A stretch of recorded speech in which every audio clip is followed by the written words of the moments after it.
Welcome, everybody. This is part of our interview film series where we're trying to shed light in a particular moment in time in the village of Aymanam, which is part of Kottayam in Kerala. And a part of this is to talk to people who are near and dear to the subject doing this documentary, which is me and Margarita behind the camera.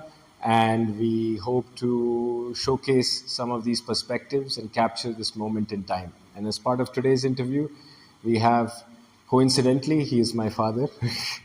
Thank you. Yes. But some people might find this nepotism to be including him in my documentary, but I think it's a very valid perspective. And so we will be going back and forth with some questions, and we will take it from there. So welcome to our interview. Oh, take up the challenge. Thank you for the opportunity. This is not a challenge. This is a very relaxed setting. Okay. Yeah. So first off, a little introduction of about who you are, going back to your childhood in Kerala, and maybe a summarized arc of how life has panned out. And if you could talk about it for a little bit. Okay. My name is Mathews, first name, Mathews Kurien of Aymanam. I was born in a tea estate, I am told. My father was working in a tea estate. And then we moved to Aymanam, which is his ancestral village. And I had my schooling and my college days was in Kottayam, the nearby town. And I then I did teaching for a couple of years.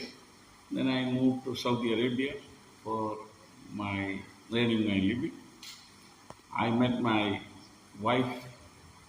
to-be wife Jessie there, and we got married.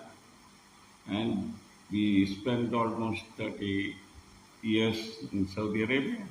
Came back to Aymanam. We settled there.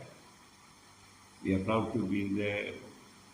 Keralites, especially people from Aymanam. I'm proud and I'm very attached to the place.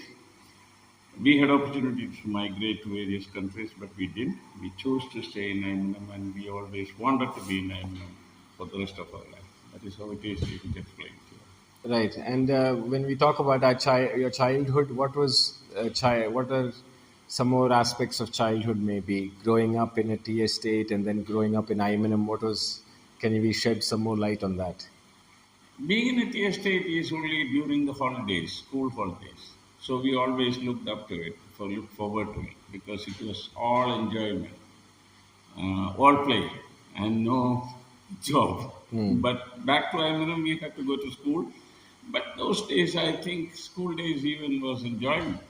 We had a lot of friends, we had camaraderie, we had a lot of games, and in between the classes as well, and after the classes, we had our own responsibilities at home. But still, when I look back, I think those days, childhood is better enjoyed than these days. That is what I think, because we had our own games, sports activities, which were much different from the so-called professional games we have now.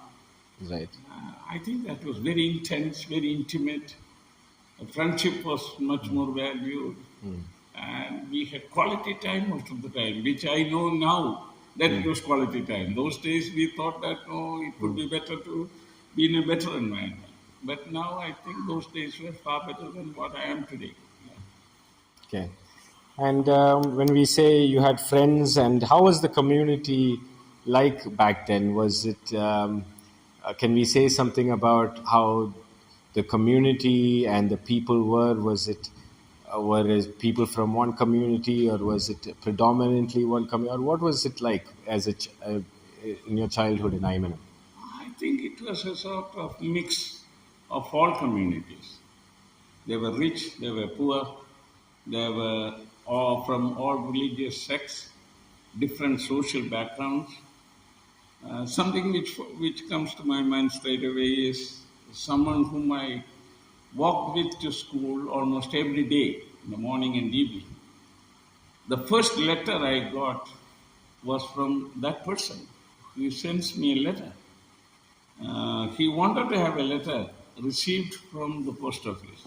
So he was smart enough to think that, okay, I should send a letter to get a reply. So he sent me a letter. One fine morning, I get this letter from someone who was working with me to school. And they asked him, why did you send me a letter? And he said, I was longing to get a letter. People get letters. In those days, getting a letter was something so valuable, so precious, so unique. Only important people get letters. So I remember that, and I laugh at. I mean, when I think about it, it was so funny and it was very interesting. Yeah. And what was during this time? What was farming like in your childhood?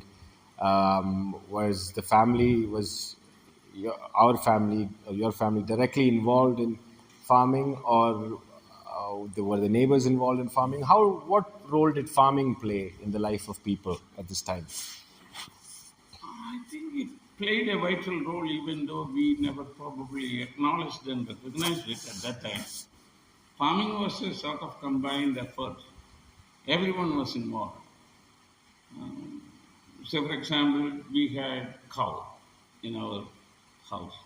Someone would feed the cow, someone would probably fetch the grass for the cow, someone would give water or give bath to the cow, and it was shared responsibility of everyone. I vividly remember doing farming on my own with my initiative, thinking that I should get the yield, I should get the results, and I worked hard on some. And I still remember that probably had the biggest yield in my life when I did farming with that sort of interest and intensity, and I had dedicated myself to get the best results. I enjoyed it, and I'm still proud of it. It was peanuts if you look at the price of it today, but probably that was one of the biggest achievements in my life when I look back, having that yield from that particular thing which I grew. Which you grew. Yeah, that is how it was. Yeah. Yeah. And so your childhood was in Aymanam, then you left to Saudi Arabia, you came back after 30 years.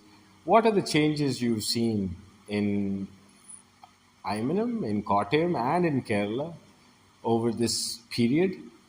In two respects. One is with respect to people's relationships with each other, and then I can ask you a follow-up question.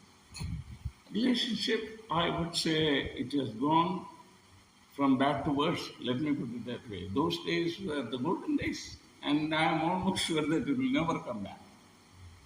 We didn't have phones, mobiles, even a landline at that time in the early stages. We didn't have electricity. Uh, so the family was close knit. Almost everything we did together. We ate together, we prayed together, we slept together, we did almost everything together. We had 7 children, I have 6 siblings, and my cousins and the bigger family, the greater family will come together and we will celebrate every moment of it. Maybe at those days we never thought it as a celebration. But now, when you look back, when you reminisce, oh yeah, there was nothing better than that. Every moment of life was like we are in heaven. Let me put it that way. If you are to compare our life today. So the community sense of community was much stronger Oh back yeah, then. yeah. And you say there was no electricity when you were a child. What was that like? What did the day look like when there is no electricity? If I were asked this question at that time, I would say I'm not missing anything. Right. Because by evening, when the sun sets, there are arrangements for people to clean the lamps, to light it. One is there for the entrance. There is another one for the dining room, and there is one for the kitchen, and the third one to carry wherever you travel if you want to. We don't travel during night. We stay together around one table. We study together. We play together. We eat together. As I said, everything is done together. So we didn't need we didn't have to have lights in every room. We don't have to go to the other room to get things done. And most of the things are done in the same room. Probably my sisters, five of them, they slept in the same room. If we had a guest in our house, then I will also sleep with them. Because otherwise my brother and we will sleep in a separate room. But my sisters in a separate room. And that is how it is. If we are more guests, then the whole family sleeps in one room. Or even the guest sleeps together. And we never bothered as to where we slept, how we slept, whether we had a bed or a cushion or a pillow.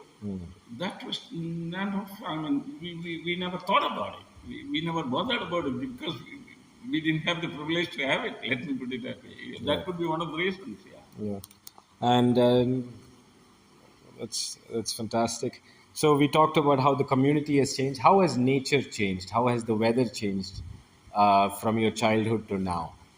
Oh, again, I would say I wish we could go back to the weather conditions and the nature which we enjoyed in the childhood. There was a time when if you feel sick, someone would say, go and take bath in the river. And that was considered as a healing thing to do, to get bath in the river. Now, if you take bath or if you dip yourself in the river, you'll have to go to your bathroom and take a clean shower and. Or you'll have to go to the hospital. Absolutely, you had to end up in the hospital. Yeah. That is how it is. Those days, we would fetch water from the river and use it for our house of, needs. Yes. We had a well. Obviously, we use the well water for that. But still, we don't mind using that water to make coffee or make cook rice or whatever. It was considered always good water, potable water. Right. We never thought about it. I heard about potable water only when I grew up. Maybe I was after 30. I heard about the word potable. Otherwise, the water you get is potable. You drink any water you get. Yes. That is how it was. Yeah, it was pure. And how connected was this village life to what was happening around the world? How much did the people here know about what was going on around the world, the trends in the world, the ideas around the world? Not much, I would think. The little information we had was from newspapers. That is probably the primary source of information. Then came the radio, news from the radio. Even then, it was very limited. Very, what I would say, it was served as per our requirements. Some announcements from the government, or as of now, if there is a tussle between Pakistan and India, that is reported. But we never bothered about those things. It was none of our business. We don't have to look at those aspects. We live our lives, we enjoy our life, and we were only thinking about what to play next or what to eat next. Right. Those are the things we bothered about or thought about. And the other things were above our head and we never thought about it. And as part of your childhood, you were involved with NCC, National Cadet Corps. Being part of a National Cadet Corps organization like that, what was your perspective on meeting people from different parts of India, or I guess if there were people from different parts of India, and what was the perspective of being a part of it? I think that probably made a huge difference in my life, because then I realized that being part of NCC brought in discipline in my life. I realized that there is something to look at and improve myself as an individual, bring in discipline to my life, having that nationality feeling. Serving someone is something great. Service is something noble. Sacrificing your pleasure for someone else's life or someone else's comfort is something very enjoyable. Those sort of aspects probably came into my life. And that made me think that no, there is a world beyond Aymanam and Kottayam, and realize that no, the whole world is, the whole universe, in fact, is where the life is all about.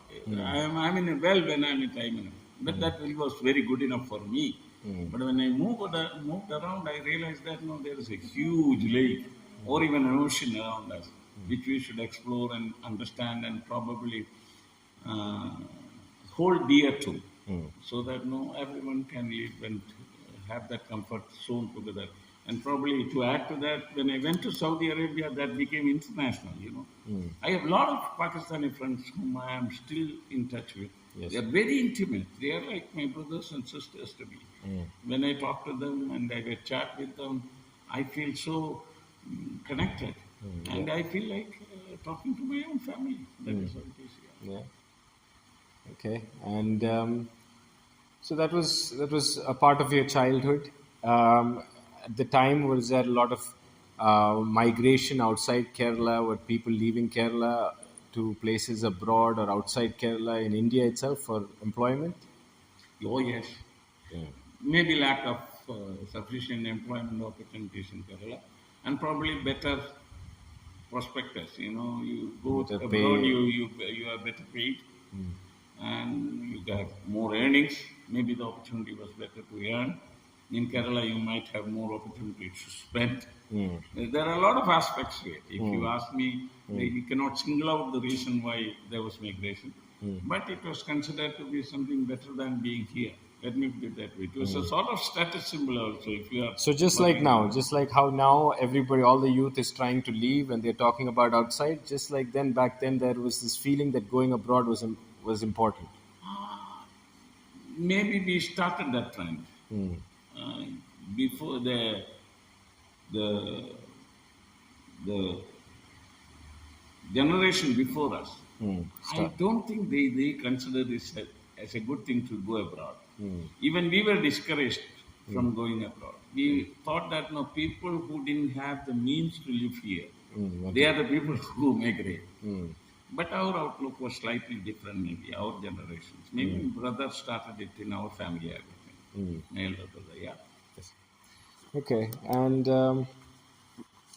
you talked about how within there was such social bonding inside the family. But what about the community? What was the community doing for fun or leisure besides temple festivals or church festivals or mosques festivals? What were the other coming togethers of the people? I'm happy that you asked this question.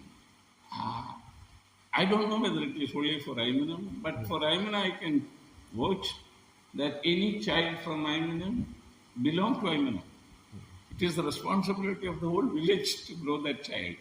For example, if I do a small mischief, before I reach home, it will be the information will be at home, because they all wanted to make sure that no, I live the life to the best of my character and ability, and I am trained and tuned as a responsible person, contributing to not only to my house but to the whole village. And if there is some need for someone from the village, which I can help them with, they don't think twice to ask this question or seek that advice. And that is the case with me also. I would ask any Tom, Dick, and Harry whom I meet in the village, can I have your help? And we didn't have that ego, if you may call it, of thinking that, okay, how can I seek help? And we offered help without being asking. If someone needs help, we help them. There are many instances where I have taken people to hospital without they asking me for help. Because I thought, no, I'm duty bound to do it. And that was the case with almost everyone, if not everyone. Let me put it that way. That was not me alone. The whole society was. So everybody was helping everybody. Yeah. But what did people do on a daily basis? What did they do for fun in after? What kind of did they play games? Did they engage in some sort of activities? What did they do? Oh, I'm happy that you asked that question. The whole village or the whole youngsters of that village will be in one playground in the evening. That is how it used to be. We will play different sports, maybe football, maybe badminton, the versions which were available those days. We might not have a real football to play with, but we will have our own football to play the game. Those days we had cricket. Cricket not with the cricket bat and the ball which we find in the shops now, Yeah. but with self-made cricket bats and ball. We had kabaddi, lot of local games. So everyone will be playing something or the other, and at the end of the day, everyone enjoyed it, and we will have card games, all activities together. Those days, in the evenings, if you go to the school or the ground nearby, it will be crowded, and so was the markets. So everyone did everything there. They shared everything. Um, they will get whatever they want at that place within the limited resources we had at that time. That is how it is. Yeah, it was fun. So, like many people from here who moved abroad, what were the changes immediately you experienced between being in this kind of a setup in Kerala or in Aymanam and Kottayam versus going abroad somewhere where it was a new country, a new place? What was that like? Tough question. I think the main difference was you become universal once you travel. You understand that now all people from any part of the world are human beings. They all know to love, to take care, to cooperate, to support each other. There is no much of a difference except the color or the creed and the religion and the sect. But people are the same. You have a broader outlook about life and you accept people better from any part of the world. Yeah, but at some this is very it's a very good point. But at some level, the sense of community which was strong during your childhood, this was very different when you moved to Saudi Arabia, because you didn't have the same family, the village. Like you said, a village was raising a child. Now you were in a place where there was not that village. So how was that kind of what was that like, that change, or did you create your own village? What was it like for people who You moved? said it, you create your own village. Obviously, with people whom you are compatible with, you are comfortable with. I know we had a community in Saudi Arabia which is as good as my family here. Still, we are in touch with each other. We exchange messages. We talk to each other, some of them. And those relationships are as valuable and as precious as my family relationships here. Yeah. They probably consider me as a brother or a cousin or a whatever, a son. I remember a stranger coming and helping me out when I was in trouble. He was a Keralite, of course.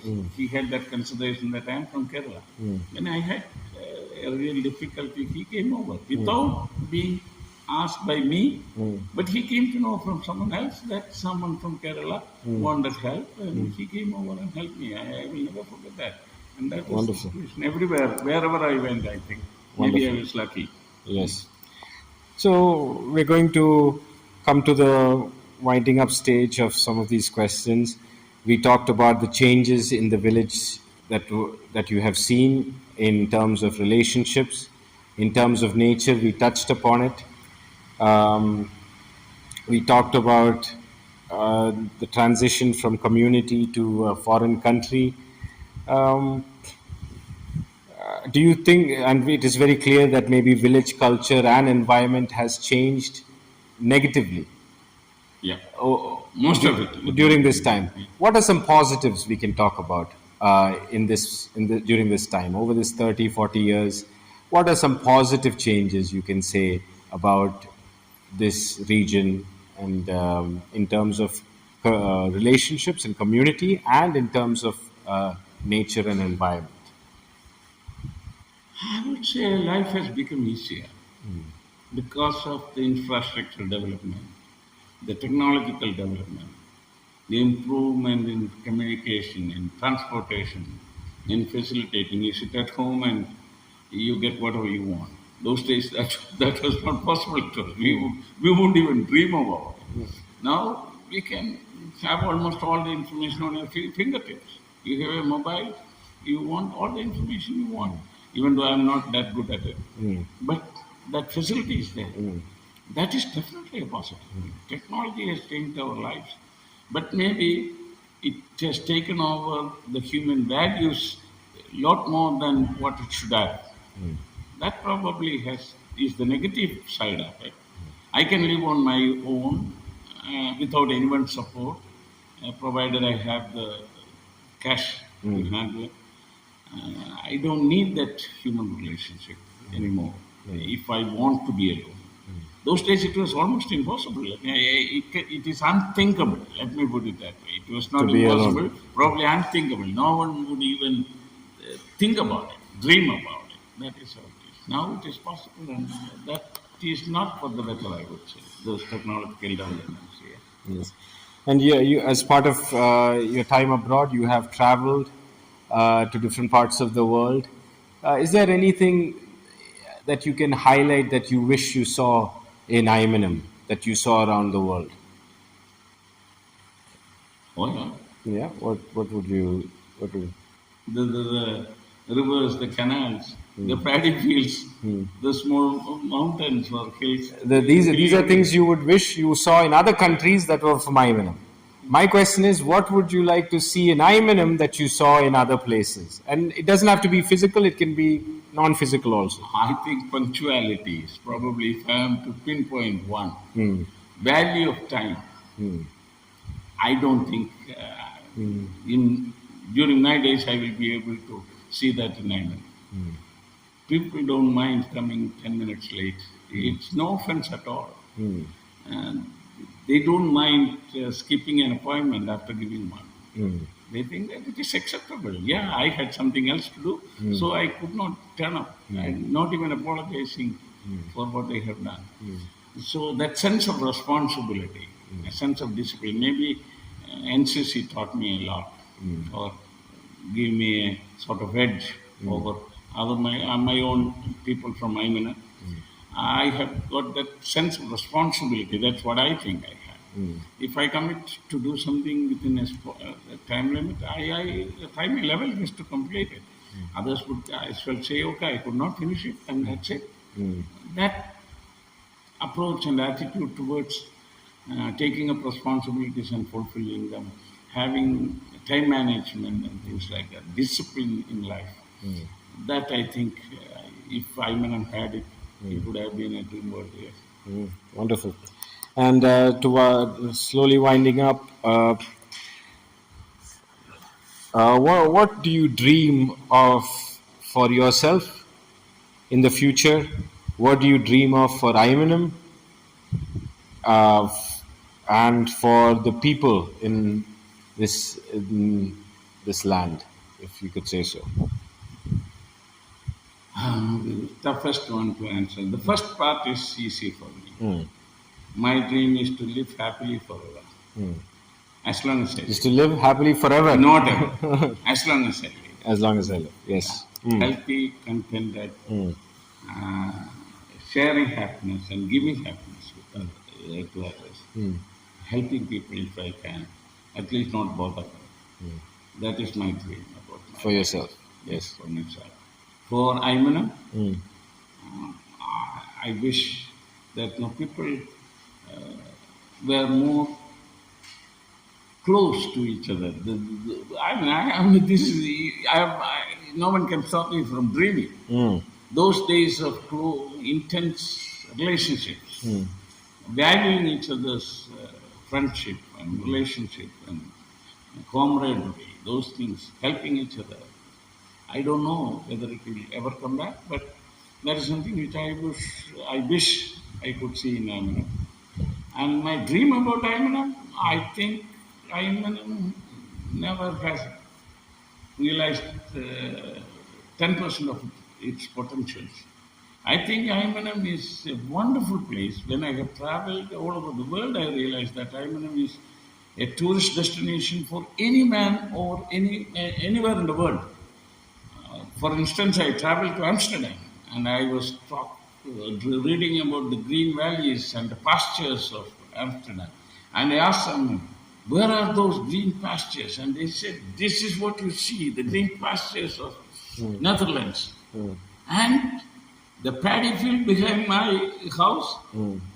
there's no comparison between the two. Paddy field was 100 times better than the green pastures and valleys of Amsterdam, which I never appreciated when I was in Aymanam. I started appreciating it only when I saw other places and realized that how good my hometown is or home village is. Right. So Aymanam is a wonderful place to live in. And what are some proud, one or two, or we don't want to limit, but what are some very proud things that come to your mind when you look back at your life? Moments of gratitude that you feel happy it happened, or moments that you're proud of from your past. Oh, probably most challenging question I ever had. I was in college. I was going for my cycling practice one day early morning around 4:30, and I saw an old man Hmm. lying on the road. Hmm. I helped him. Hmm. I took him on my cycle, took him to the college canteen, washed him up, cleaned him up, gave him some water. He was almost unconscious. Hmm. And I left him there and I told him to feed them with some food or tea or whatever, because he was awake by the time I cleaned him up. And when I came back, he was not there anymore. He walked away. Probably that was the best moment of my life. Helping a person, a stranger. The only reason, probably, when I look back, the reason I helped him was I saw my uncle there. That is, I saw him as my uncle. He was very probably similar in look, or I felt like that. That could be the only reason to touch him because he was full of dirt. He was full of. I mean, it was not easy for me to carry him and clean him up. But that probably is the proudest moment of my life. And if you had, this is our last question, if you were to write or leave a message for the future youth of this place, what would it be? If you had to write a letter to the youth of tomorrow, or if you had to leave a message for them, what would that be? Enjoy your life. Live it to the fullest. Do what you think is right. And never be hesitant to correct you if you feel that what you have done is wrong. Pursue your dreams. Sky is the limit. My slogan in life is, if you have the faith in yourself, if you persist and persevere, you can make the impossible probable and the probable possible. So I always think that there is nothing called impossible. You gradually can make it probable and then possible. The only thing you need to have is the desire to do it, the willingness to do it, and to pursue and persevere to get it done. By God's grace, you will be able to do anything you want and enjoy your life. That if I am to give a message, single message, yes, enjoy it to the fullest. God has given you one life and enjoy it. All right. That's a wonderful tone to leave it on, very positive. And so, for this episode of the interview with my father, Mr. Mathews Kurien, we are winding up. Thank you to the camera woman, and we see you in the next round. Thank you. Thank you, Jeffrey, and thank you, Margaret, for giving me this opportunity. I really appreciate it.